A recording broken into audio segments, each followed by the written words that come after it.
There are different words for a diamond in languages across the world. To most people, it probably represents eternal love and romance.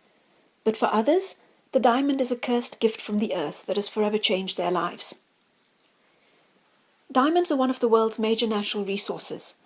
An estimated $13 billion worth of rough diamonds are produced in a year.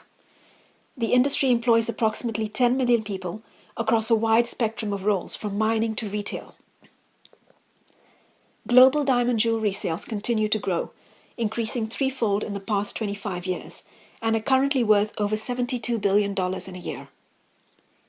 The majority of diamonds are sourced from Africa, Canada, Russia, Australia, and South America.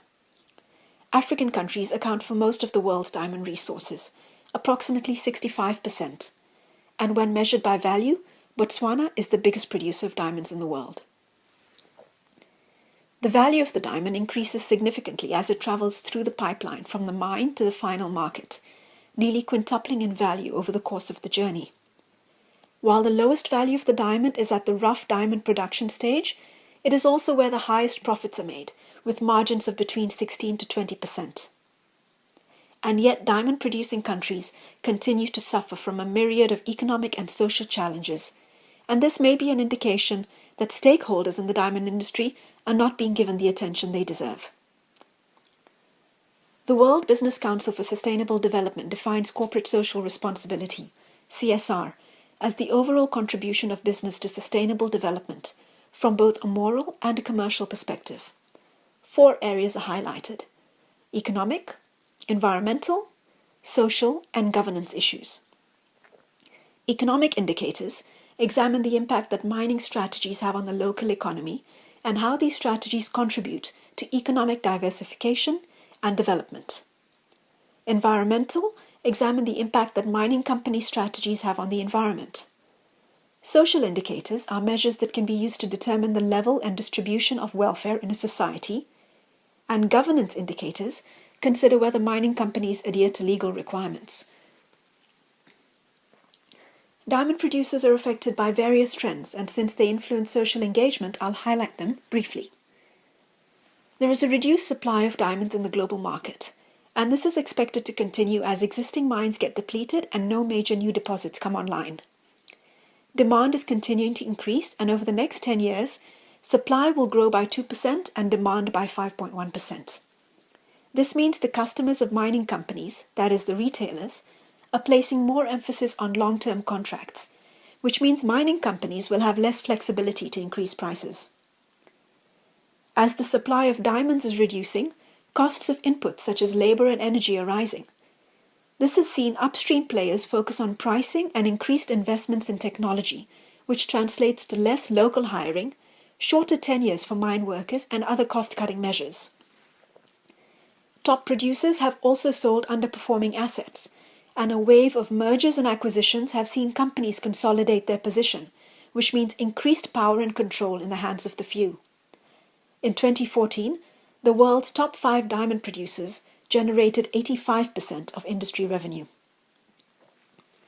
The third trend relates to obligating producers to pay attention to local communities. Beneficiation is being driven by the governments of diamond-producing countries and involves adding value to a primary material before export. It increases the host country's export earnings and offers opportunities for the development of entrepreneurship. The involvement of the diamond-producing company is often in the form of financing or developing social infrastructure. The fourth and final challenge diamond producers are facing is environmental. They are under pressure to make more effective use of energy and to reduce emissions. They must also focus on waste management to increase recycling and control water consumption, a task that is complicated by the fact that most important production sites are located in water-scarce areas. These 4 issues carry increasing weight, but it was the role of conflict diamonds in funding illegal activities that secured media headlines. The movie Blood Diamond traces the path of a large pink diamond found in Sierra Leone in the 1990s and carries a strong social message that a mineral resource can fuel the oppression and slaughter of thousands. Angola and the Democratic Republic of Congo have similar stories. As recently as April 2015, The Guardian reported how Angola's mines continue to be punctuated by violence, where private security guards and soldiers employed by companies and the government keep control of miners working in riverbeds. Angola's government has recently reduced taxes on the sector and cut state ownership requirements in an attempt to rekindle the industry after the global financial crisis. This will have implications on the well-being of local communities. Damage to the environment is also common, influenced by the two ways of extracting diamonds, pipe mining and alluvial mining. Both damage the biosphere and reduce chances of regrowth of vegetation. Industry initiatives have been launched on these issues. The United Nations-backed Kimberley Process Certification Scheme of 2000 attempts to stop the illegal trading of diamonds and other gems from conflict zones. All diamond shipments from participating countries must be accompanied by a certificate of authenticity specifying their origin. According to the Kimberley Process official website, 84 countries have signed the agreement. 2 remain under sanctions, Venezuela and the Central African Republic. However, Safer Africa, a South African NGO, argues that an inherent weakness in the process is that it is voluntary and depends on the willing cooperation of governments, companies, and diamond dealers. In 2005, the Diamond Development Initiative was launched in a partnership between 2 NGOs and 2 diamond companies to promote better conditions for Africa's small-scale artisanal diamond miners, many of whom earn as little as $1 a day. Africa does, however, have success stories. Initiatives in former war-torn countries like Sierra Leone, the DRC, and Angola have seen diamond revenues channeled into rebuilding infrastructure, health services, and education systems. Botswana stands out as one of the greatest successes. The country has used diamonds revenue to transform itself into a middle-income country, with a standard of living comparable to that of Turkey and Mexico. Its education sector has particularly benefited. 40 years ago, children had no access to schooling or received lessons in the open air. Today, free schooling starts for children as young as 6 years old and continues throughout primary education. Even after the age of 13, secondary education is 95% funded by the government.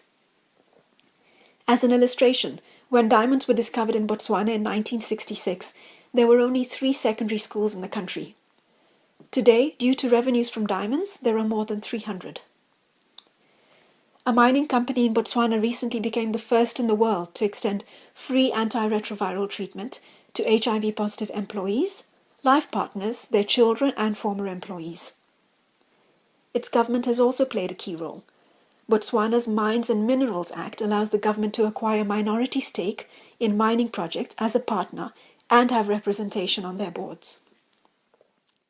Despite these achievements, there is growing discussion of whether a non-violent but socio-politically driven tension is being seen in diamond-producing countries.